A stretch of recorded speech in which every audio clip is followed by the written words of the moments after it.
అందరికి ముందుగా నమస్కారం. మనము ఈ క్లాస్ నుండి ఒక నూతన చాప్టర్ ట్రేడ్ పాలసీ, విదేశీ వ్యాపారము మరియు వర్తక విధానం అనే ఈ చాప్టర్ని ఈ క్లాస్ నుండి స్టార్ట్ చేయబోతున్నాం. చాలా ఇంపార్టెంట్ అయినటువంటి చాప్టర్ ట్రేడ్ పాలసీ. చాలామంది విద్యార్థులకు అర్థం కానటువంటి చాప్టర్ కూడా. జనరల్గా చాలామంది విద్యార్థులు నన్ను తరచూ కూడా ఈ ట్రేడ్ పాలసీలో డౌట్స్ అడుగుతూ ఉంటారు ఎక్కువగా, ముఖ్యంగా BOP, బ్యాలెన్స్ ఆఫ్ పేమెంట్ సంబంధించి. ఓకే, అంటే ఈ ట్రేడ్ పాలసీ అనేది ఒక రకంగా విద్యార్థులకు కొంచెము సంక్లిష్టమైనటువంటి టాపిక్గానే మనం పరిగణించాలి.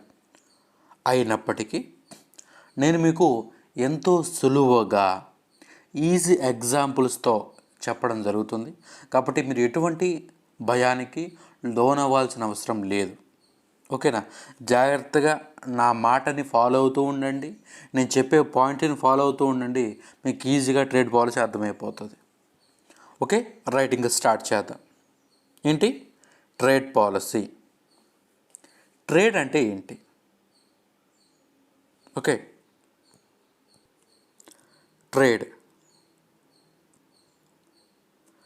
ట్రేడ్ అంటే ఏమిటి? ట్రేడ్ని తెలుగులో ఏమంటారు? వ్యాపారం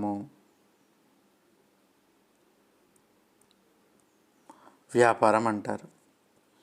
సరే, తెలుగులో వ్యాపారం అయినప్పటికీ ఇంగ్లీష్లో ట్రేడ్ అయినప్పటికీ అసలు ఏంటి అర్థం? ట్రేడ్ అంటే ఏమిటి? జాగ్రత్తగా వినాలి. వస్తువులను అమ్మే కొనే ప్రక్రియనే ట్రేడ్ అంటారు. ఓకేనా? అంటే వస్తువులను అమ్మడము, అదేవిధంగా వస్తువులను కొనడం, ఈ ప్రక్రియనే ఏమంటారంటే ట్రేడ్ అంటారు. అంటే వస్తువులను అమ్మే కొనే ప్రక్రియనే ట్రేడ్ లేదా వ్యాపారం అని అంటారు. Okay, listen carefully. వస్తువులను అమ్మడము, కొనడము అనే ప్రక్రియ ఏదైతే ఉందో అది ఒక దేశ భౌగోళిక సరిహద్దుల్లో జరిగితే, ఓకేనా, ఒక దేశ భౌగోళిక సరిహద్దుల్లో జరిగితే దాన్ని ఏమంటారు?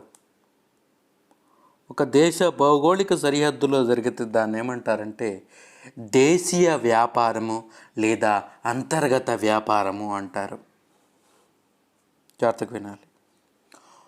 Domestic trade are internal trade. Trade అంటే ఏంటి? వస్తువులను అమ్మే కొనే ప్రక్రియని ట్రేడ్ అంటారు. ఆ వస్తువులు అమ్మే కొనే ప్రక్రియ అనేది ఒక దేశ భౌగోళిక సరిహద్దుల్లో జరిగితే, దేశ బౌండరీల మధ్యలో జరిగితే దాన్ని ఏమంటారు? దేశీయ లేదా అంతర్గత వ్యాపారము అంటారు. Domestic trade are internal trade.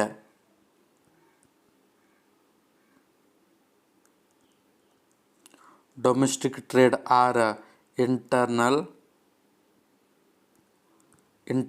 Trade. ఇప్పుడు భారతదేశం ఉంది. భారతదేశ బౌండరీలో జరిగితే ఏదైనా వ్యాపారము దాన్ని దేశీయ వ్యాపారం అంటారు. ఓకేనా? అంటే కొంత డొమెస్టిక్ ఫ్లైట్స్ అంటారు, మీరు విని ఉండాలి. అంటే ఏంటంటే మన కోవిడ్-19 ఆ సందర్భంలో డొమెస్టిక్ ఫ్లైట్స్కి అనుమతి ఇచ్చారని చెప్పి మనం విని ఉంటాం పేపర్లలో. డొమెస్టిక్ ఫ్లైట్స్ అంటే ఏంటి అంటే దేశీయ విమానాలు అని. అంటే అవి దేశం లోపలే తిరుగుతూ ఉంటాయి, బయటికి వెళ్ళవు.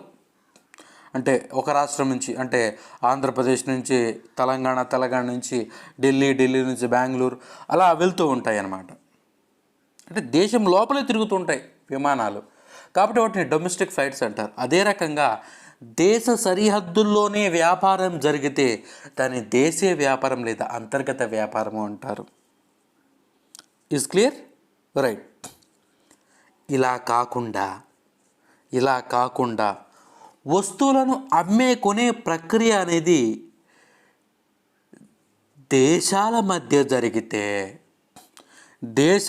జరిగితే దాన్ని ఏమంటారు?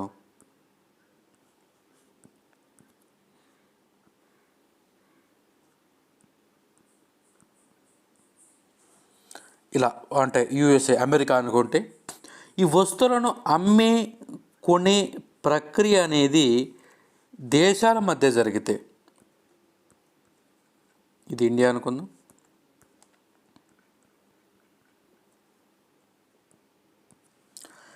దేశాల మధ్య జరిగితే దాన్ని బహిర్గత వ్యాపారము లేదా విదేశీ వ్యాపారము అంటారు. External trade are international trade అంటారు. ఓకే, జాగ్రత్తగా వినాలి. వస్తువులను అమ్మే కొనే ప్రక్రియనే వ్యాపారం అంటారు. ఆ వస్తువులను అమ్మే కొనే ప్రక్రియ ఒక దేశ భౌగోళిక సరిహద్దులో జరిగితే దాన్ని దేశీయ వ్యాపారం లేదా అంతర్గత వ్యాపారం అని పిలుస్తారు. అలా కాకుండా వస్తువులను అమ్మే కొనే ప్రక్రియ దేశాల మధ్య జరిగితే, ఓకేనా, దేశాల మధ్య జరిగితే దాన్ని బహిర్గత వ్యాపారము లేదా విదేశీ వ్యాపారము లేదా అంతర్జాతీయ వ్యాపారము అంటారు. External trade are international trade are foreign trade ఏదైనా కానీ, అంటే ఒక దేశంలోని ప్రజలు, సంస్థలు, ప్రభుత్వము విదేశాల్లోని గల ప్రజలు, సంస్థలు, ప్రభుత్వాలతో జరిపే వ్యాపారమే అంతర్జాతీయ వ్యాపారము. ఓకేనా? ఇక్కడ నేను 2 కంట్రీస్ తీసుకున్నాను, అమెరికా, ఇండియా. ఇక్కడ అమెరికాలో ప్రజలు ఉంటారు. మరోసారి పెద్దగా వేస్తాను బొమ్మ. ఓకేనా? ఆరెంజ్ కలర్ సర్కిల్ ఏమో అమెరికాని తీసుకున్నాము, గ్రీన్ కలర్ ఏమో భారత్ తీసుకున్నాం. ఈ రకంగా అంటే అమెరికాలో ఉన్నటువంటి ప్రజలు, సంస్థలు, ప్రభుత్వము, అదేవిధంగా భారత్లో ఉన్నటువంటి ప్రజలు, సంస్థలు, ప్రభుత్వాలు వీటి మధ్య జరిగే వ్యాపారమే అంతర్జాతీయ వ్యాపారం అంటారు. ఓకేనా? ఇక్కడ మనం గమనించినట్లయితే ఇక్కడ భారతీయులు ఉంటారు, ఇండియన్స్, భారతీయులు, ఇక్కడ అమెరికన్లు. ఓకేనా? ఫర్ ఎగ్జాంపుల్ అమెరికాలో యాపిల్ కంపెనీ ఉంది, ఇండియాలో రిలయన్స్, టాటా తీసుకుందాం. ఇక్కడ అమెరికా ప్రభుత్వం ఉంటుంది, ఇక్కడ భారత ప్రభుత్వం ఉంటుంది. కొనే ఇక్కడ చూడండి, అమెరికన్లు, భారతీయులు వీరి మధ్య వ్యాపారం జరుగుతుంది. అంటే ప్రజల మధ్య, అంటే ఇరు దేశాల ప్రజల మధ్య వ్యాపారం జరుగుతుంది. అదేవిధంగా అమెరికాలోని సంస్థలకు, మన దేశ సంస్థలకు వ్యాపారం జరుగుతుంది. ఓకే, అదేవిధంగా అమెరికా ప్రభుత్వానికి, భారత ప్రభుత్వానికి మధ్య వ్యాపారం జరుగుతుంది. ఓకేనా? ఈ రకంగా ఒక దేశంలోని ప్రజలు, సంస్థలు, ప్రభుత్వం విదేశాల్లో గల ప్రజలు, సంస్థలు, ప్రభుత్వంతో జరిపే వ్యాపారమే విదేశీ వ్యాపారము.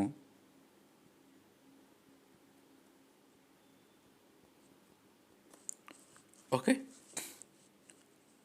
అర్థమైంది కదా? రైట్. అంటే నేను ఏదైనా కానీ పోసుకొచ్చినట్టు చెప్పుకుంటూ వెళ్తున్నా, ఎందుకంటే ఇది బేసిక్. ఇవి మీకు బాగా అర్థమైతే ముందు చెప్పే మీకు ఇంకా డీటెయిల్గా అర్థమవుతాయి. సాధారణంగా ఇవన్నీ కూడా మీకు తెలిసినవే, మీరేమీ నర్సరీ స్కూల్ చదివేవాళ్ళు కాదు కదా. ఇవన్నీ కూడా మీరు ఎక్కడో చోటు చదివి ఉంటారు, గతంలో విని ఉంటారు. కాకపోతే మరొకసారి నేను డీటెయిల్గా చెప్తున్నాను. సరే, సాధారణంగా అంతర్జాతీయ వ్యాపారంలో 2 ఉంటాయి. ఒకటి ఎగుమతులు, ఎక్స్పోర్ట్స్, దిగుమతులు, ఇంపోర్ట్స్. ఓకే, సాధారణంగా అంతర్జాతీయ వ్యాపారంలో 2 ఉంటాయి. ఒకటి ఎగుమతులు, 2 దిగుమతులు. ఎగుమతులని దేన్ని అంటారు, దిగుమతులని దేన్ని అంటారు? ఓకే, మన దేశంలో ఉత్పత్తి చేసిన వస్తువులను విదేశాల్లో అమ్మితే వాటిని ఎగుమతులు అంటారు. జాగ్రత్తగా వినాలి. నెక్స్ట్ దిగుమతులు. విదేశాల్లో ఉత్పత్తి చేసినటువంటి వస్తువులు ఏదైతే ఉన్నాయో ఆ వస్తువులను మన దేశ భౌగోళిక సరిహద్దుల్లో విక్రయిస్తే, కొంటే దాన్ని దిగుమతులు అంటారు. రైట్. మన దేశంలో ఉత్పత్తి చేసినటువంటి వస్తువులను విదేశాలు అమ్మితే వాటినేమో ఎగుమతులు అంటారు. విదేశాల్లో ఉత్పత్తి అయినటువంటి వస్తువులని మన దేశ భౌగోళిక సరిహద్దులో కొంటే వాటిని దిగుమతులు అంటారు. సరే, ఇక్కడ వరకు బాగానే ఉంది. జనరల్గా ఏ వస్తువులను ఎగుమతి చేస్తామో, ఎలాంటి వస్తువులను దిగుమతి చేసుకుంటాం? ఓకే, ఎటువంటి వస్తువుని మనం ఎగుమతి చేస్తాం, ఎటువంటి వస్తువులను దిగుమతి చేసుకుంటాం? ఓకే, చూద్దాం. నేను కొంచెం బేసిక్ నుంచి కొంచెం టఫ్ స్టేజ్కి వెళ్తాను, జాగ్రత్తగా వినాలి. ముందు దిగుమతుల విషయానికి వద్దాం. ఎటువంటి వస్తువులు మనం దిగుమతి చేసుకుంటాము? ఇంపోర్ట్స్.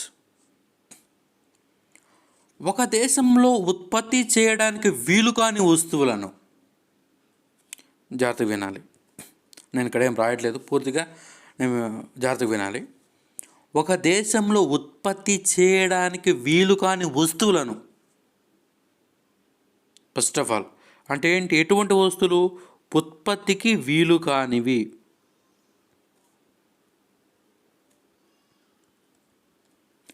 రెండో పాయింట్, ఉత్పత్తి చేయడానికి వీలున్నప్పటికీ ఎక్కువ వ్యయం అయ్యే వస్తువులను విదేశాల నుంచి దిగుమతి చేసుకుంటాము.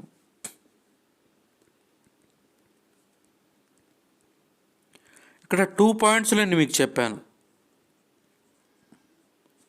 అంటే ఎటువంటి వస్తువులను దిగుమతి చేసుకుంటామంటే, ఒకటి, మన దేశంలో ఆ వస్తువులను మనము అంటే ఉత్పత్తి చేయలేము, అంటే ఉత్పత్తికి వీలు కానివి దిగుమతి చేసుకుంటాం విదేశాల నుంచి. రెండవది ఏం చేస్తాము, ఉత్పత్తి చేయడానికి వీలు ఉన్నప్పటికీ అది ఉత్పత్తి చేయాలంటే ఎక్కువ వ్యయం అవుతుంది, ఎక్కువ ఖర్చు అవుతుంది. అంటే ఫర్ ఎగ్జాంపుల్ ఆ వస్తువుని, ఫర్ ఎగ్జాంపుల్ పెన్ను అనుకుంటే, మన చేతిలో పెన్ను ఉంది కాబట్టి, మన భారతదేశంలో ఒక పెన్ను ధర 200 రూపాయలు అనుకుందాం. 200 రూపాయలు కాదు, 3 రూపాయలే. 200 రూపాయలు అనుకుంటే అది అమెరికాలో 100 రూపాయలుగా దొరుకుతుంది. అలాంటప్పుడు మనం అమెరికా నుంచి దిగుమతి చేసుకోవడం కోసం ఇష్టపడుతున్నాం. అంటే మన దేశంలో ఉత్పత్తి కావడానికి వీలున్నప్పటికీ మన దేశంలో ఉత్పత్తి వ్యయం ఎక్కువ అవుతుంది విదేశాలతో కంపేర్ చేస్తే. కాబట్టి అలాంటి వస్తువుని మనం దిగుమతి చేసుకుంటాం. ఓకే, ఎటువంటి వస్తువును దిగుమతి చేసుకుంటాం? మన దేశంలో ఉత్పత్తి చేయడానికి వీలు లేనటువంటి వస్తువులను, అదేవిధంగా ఉత్పత్తి చేయడానికి వీలు ఉన్నప్పటికీ ఎక్కువ వ్యయమయ్యే వస్తువులను మనము విదేశాల నుండి దిగుమతి చేసుకుంటాం. Is clear? నెక్స్ట్ ఎగుమతులు. ఎటువంటి వస్తువులను ఎగుమతి చేస్తాం? రైట్.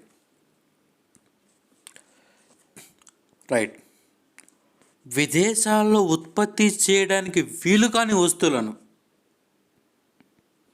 అంటే ఇందాక చెప్పాను కదా దిగుమతుల్లో, దానికి రివర్స్ అనమాట.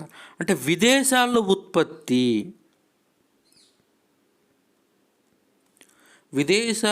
ఉత్పత్తికి వీలు కాని వస్తువులను. ఓకేనా? అదేవిధంగా విదేశాల్లో ఉత్పత్తి అవుతున్నప్పటికీ అంతకంటే తక్కువ ఖర్చుతో ఉత్పత్తి చేసే వాటిని. ఓకేనా? అంటే తక్కువ వ్యయంతో, అంటే విదేశాలతో కంపేర్ చేసి తక్కువ వ్యయంతో మనం ఏదైనా ఉత్పత్తి చేస్తే ఆ వస్తువులను మనము ఎక్స్పోర్ట్ చేస్తాం. జాగ్రత్తగా వినాలి, మరోసారి చెప్తున్నాను. విదేశాల్లో ఉత్పత్తి చేయడానికి వీలు కాని వస్తువులను, ఓకే, విదేశాల్లో ఉత్పత్తి అవుతున్నప్పటికీ అంతకంటే తక్కువ ఖర్చుతో ఉత్పత్తి చేస్తే అలాంటి వస్తువుని మనము ఎగుమతి చేస్తాము. ఓకే, ఇది టోటల్గా ఎగుమతులు దిగుమతులకు సంబంధించి. అంతర్జాతీయ వ్యాపారంలో సాధారణంగా ఎగుమతులు ఉంటాయి, దిగుమతులు ఉంటాయి. ఎగుమతులు అంటే మన దేశంలో ఉత్పత్తి చేసినటువంటి వస్తువులను విదేశాల్లో అమ్మితే వాటిని ఎగుమతులు అంటారు. దిగుమతులు అంటే విదేశాల్లో ఉత్పత్తి చేసినటువంటి వస్తువులను మన దేశ భౌగోళిక సరిహద్దుల్లో కొంటే విక్రయిస్తే వాటిని దిగుమతులు అంటారు. సాధారణంగా దిగుమతులు ఒక దేశంలో ఉత్పత్తి చేయడానికి వీలు కాని వస్తువులను, ఉత్పత్తి చేయడానికి వీలున్నప్పటికీ ఎక్కువ వ్యయమయ్యే వస్తువులను విదేశాల నుంచి దిగుమతి చేసుకుంటాం. ఎగుమతులు అయితే విదేశాల్లో ఉత్పత్తి చేయడానికి వీలు కాని వస్తువులను విదేశాల్లో ఉత్పత్తి చేయడానికి వీలు అవుతున్నప్పటికీ ఆ దేశం కంటే మన దేశంలో ఆ వస్తువులు తక్కువకి మనం ఉత్పత్తి చేస్తున్నట్లయితే ఆ వస్తువులను మనం ఎగుమతి చేయడం జరుగుతుంది. ఓకే, ఇది అంటే వ్యాపారం అంటే ఏంటి, ట్రేడ్ అంటే ఏంటి, ఇంటర్నల్ ట్రేడ్ అంటే ఏంటి, ఎక్స్టర్నల్ ట్రేడ్ అంటే ఏంటి, ఎక్స్పోర్ట్స్ అంటే ఏంటి, ఇంపోర్ట్స్ అంటే ఏంటి అనే దాని గురించి మాట్లాడడం జరిగింది. అయితే జాగ్రత్తగా వినాలి. రెండు దేశాల మధ్య వ్యాపారం ఎందుకు సంభవిస్తుంది? ఓకే, ఇప్పుడు అమెరికా తీసుకున్నాము, అదేవిధంగా ఇండియా తీసుకున్నాం. ఈ రెండు దేశాల మధ్య వ్యాపారం అనేది అసలు ఎందుకు జరుగుతుంది? అసలు జరగడానికి కావాల్సినటువంటి ఆవశ్యకత ఏంటి, కారణాలు ఏంటి? ఓకే, రెండు దేశాల మధ్య వ్యాపారం ఎందుకు సంభవిస్తుంది అనే దాని గురించి అనేక కారణాలు ఉన్నాయి, అదేవిధంగా అనేక సిద్ధాంతాలు ఉన్నాయి. ఓకే, నేను కారణాల వరకు చెప్తాను, ఒక 4-5 ఉంటాయి. సిద్ధాంతాలని మనం నెక్స్ట్ క్లాస్లో డిస్కస్ చేద్దాం. Okay, right. రెండు దేశాల మధ్య వ్యాపారం ఎందుకు సంభవిస్తుంది, కారణాలు ఏంటి అంటే అసలు అంతర్జాతీయ వ్యాపారం ఎందుకు జరుగుతుంది? ఓకే, చూద్దాం. ఫస్ట్ పాయింట్, జాగ్రత్తగా వినాలి. ఫస్ట్ పాయింట్, ఉత్పత్తి వ్యయాల తేడాల వలన జరుగుతుంది. ఫస్ట్ పాయింట్ ఏంటి? ఉత్పత్తి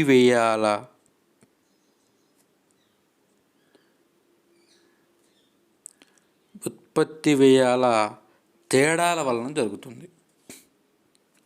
ఉత్పత్తి వ్యయాల తేడాలు అంటే ఏంటి అంటే ఇరు దేశాల మధ్య ఉత్పత్తిలో కొన్ని తేడాలు కనపడతాయి. ఫర్ ఎగ్జాంపుల్ ఇప్పుడు ఒక వస్తువు ఉంది, ఎక్స్ అనే ఒక వస్తువు. ఈ వస్తువుని భారత్లో ఉత్పత్తి చేయాలి అంటే, ఇండియాలో ఉత్పత్తి చేయాలంటే ఎంత ఖర్చు అవుతుంది? ఒక $20 ఖర్చు అవుతుంది అనుకుందాం, $20.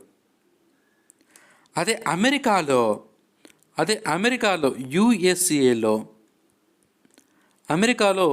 ఈ వస్తువుని అదే వస్తువుని అమెరికాలో ఉత్పత్తి చేయాలంటే అక్కడ కేవలము $5 మాత్రమే ఖర్చు అవుతుంది. అంటే భారతదేశంలో ఎక్స్ అనే వస్తువుని ఉత్పత్తి చేయాలంటే ఏమో $20, అయితే అమెరికాలో అయితే కేవలం $5 మాత్రమే ఖర్చు అవుతుంది. అంటే ఆ వస్తువు అనేది ఇండియాతో పోల్చితే అమెరికాలో తక్కువకి ఉత్పత్తి కాబడుతుందా లేదా? కాబడుతుంది. కాబట్టి అటువంటి వస్తువులని ఇండియా ఇంపోర్ట్ చేసుకుంటుంది, దిగుమతి చేసుకోవడం జరుగుతుంది. అంటే $20 పెట్టి మనం ఉత్పత్తి చేయడం కంటే తక్కువగా వస్తుంది, వాటిని దిగుమతి చేసుకుంటే ఇంకా లాభం అని చెప్పి వాటిని దిగుమతి చేసుకోవడం జరుగుతుంది. ఫస్ట్ పాయింట్, ఉత్పత్తి వ్యయాల తేడాల వల్ల అంతర్జాతీయ వ్యాపారం జరుగుతుంది. ఓకే, సెకండ్ పాయింట్,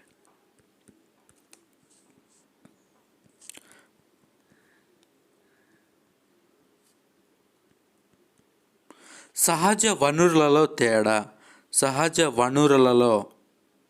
తేడాలు. అంటే కొన్ని వనరులు విదేశాల్లో ఉండొచ్చు, మన దేశంలో ఉండకపోవచ్చు.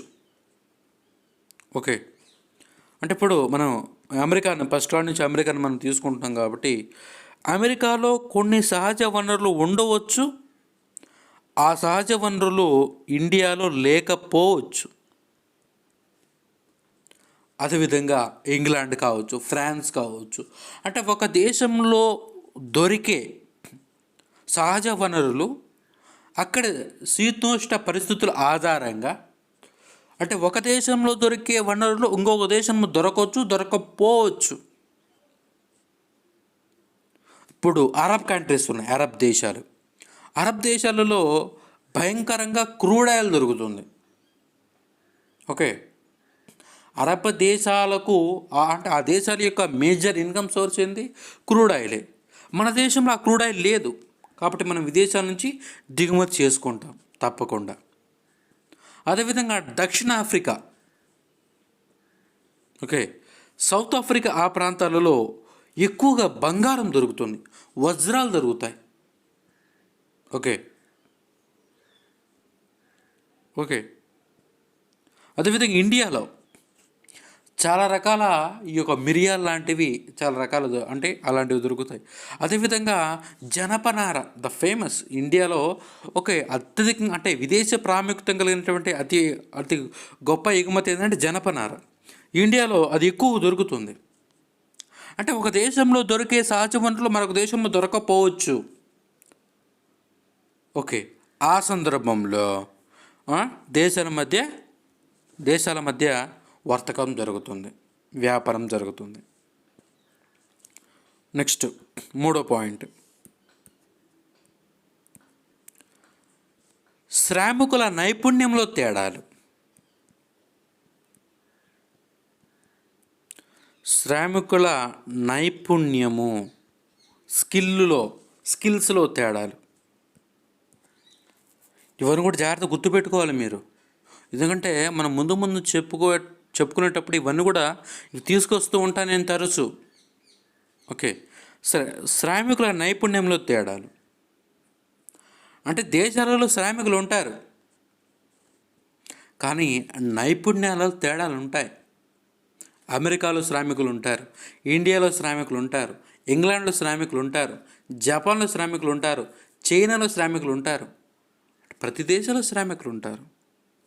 కానీ నైపుణ్యాలలో వారిలో ఉండే స్కిల్స్లో తేడాలు ఉంటాయి. నైపుణ్యం కలిగిన శ్రామికులు ఉన్న చోట, ఓకే, నైపుణ్యం కలిగిన శ్రామికులు ఉన్న చోట వస్తువులు అనేవి తక్కువ ధరలో వస్తువులను ఉత్పత్తి చేస్తారు. ఓకేనా, జాగ్రత్తగా వినాలి. అంటే ఎక్కడైతే నైపుణ్యం కలిగినటువంటి అంటే మంచి స్కిల్ కలిగినటువంటి శ్రామికులు ఉంటారో అక్కడ వాళ్ళు ఏం చేస్తారంటే ఆ ఉత్పత్తి చేసే వస్తువులను తక్కువ ధరతో ఉత్పత్తి చేసేస్తారు. ఫర్ ఎగ్జాంపుల్ మన ఇండియాలో అంటే ముఖ్యంగా ఇప్పటికీ చాలా గ్రామాల్లో కూడా అంటే మగ్గం పైన చేనేత వస్త్రాలు నేస్తున్నారు. మహా అయితే వాళ్ళు అంటే ఒక 2-3 రోజులకి గాను వాళ్ళు ఒక 10-20 దుస్తులని అంటే నాన్ స్టాప్గా వర్క్ చేస్తే ఒక 10-20 దుస్తులని వాళ్ళు నేయగలరు. అదే ఇంగ్లాండ్, చైనా, అంటే వస్త్ర పరిశ్రమలో మనకు ధీటుగా పోటీ ఉన్నటువంటి దేశం చైనా ఇలాంటివన్నీ కూడా యంత్రాల మీద వస్త్రాలను తయారు చేస్తాయి. అంటే ఒక్కొక్క రోజు అవి కొన్ని వేల వస్త్రాలని ఉత్పత్తి చేస్తాయి.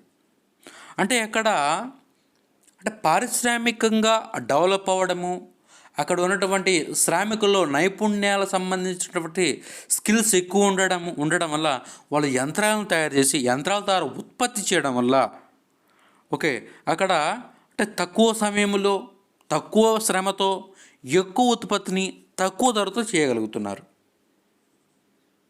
అదేవిధంగా ఇండియాలో కూడా అంటే చాలామంది స్కిల్డ్ పీపుల్స్ చాలామంది ఉన్నారు.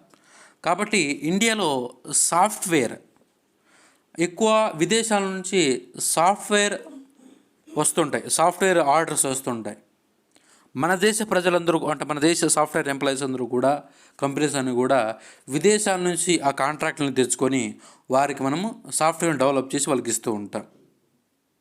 అంటే ఇక్కడ నైపుణ్యం ఉంది. నైపుణ్యం అనే చోట తక్కువ ధరకే వాళ్ళకు మనము ఇస్తూ ఉంటాం అన్నమాట.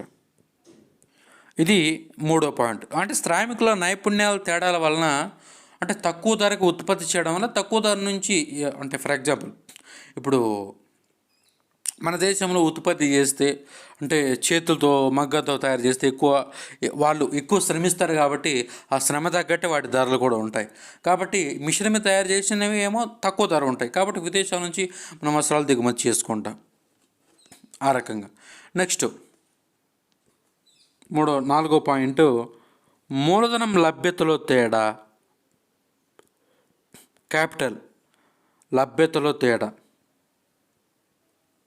మూలధనం అంటే ఏంటి? ఏదైనా పెట్టుబడి పెట్టడానికి కావాల్సిన డబ్బు అనుకోండి. అమెరికాలో మూలధనం ఎక్కువ, యుఎస్సిలో మూలధనం ఎక్కువ, ఇండియాలో మూలధనం తక్కువ. ఓకే, కనుక ఇరు దేశాల మధ్య వ్యాపారం అవసరం అవుతుంది.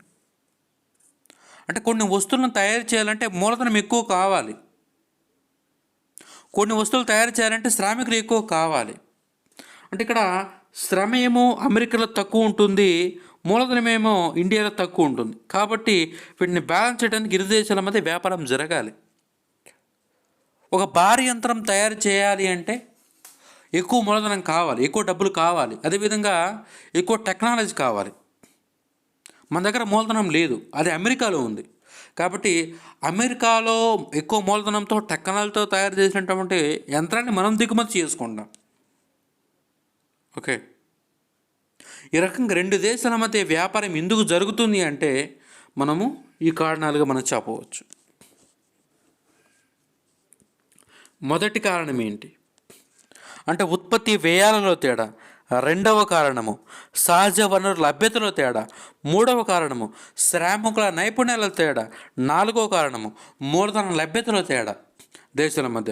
ఈ 4 కారణాల వల్ల అంటే దేశాల మధ్య అంతర్జాతీయ వ్యాపారం జరుగుతుంది. ఓకే, సరే, ఇవి కారణాలు. మనము నెక్స్ట్ క్లాస్లో రెండు దేశాల మధ్య వ్యాపారం ఎందుకు జరుగుతుంది అనే దాని గురించి అనేక సిద్ధాంతాలు ప్రచురించారు చాలామంది. వారిలో ముఖ్యులు Adam Smith. Okay, Adam Smith, David Ricardo, వీరి సిద్ధాంతాలు ఈ రెండు కూడా అంటే అవి రెండు కూడా సాంప్రదాయ సిద్ధాంతాలు. అదేవిధంగా మూడోది కూడా ఉంది, ఆధునిక అంతర్జాతీయ వ్యాపార సిద్ధాంతము. ఆ 3 సిద్ధాంతాల గురించి మనం డీటెయిల్గా నెక్స్ట్ క్లాసెస్లో డిస్కస్ చేయడం జరుగుతుంది. ఓకే, చాలా ఇంట్రెస్టింగ్గా ఉంటాయి. రైట్, మనము నెక్స్ట్ క్లాస్లో మాట్లాడదాం. Thank you.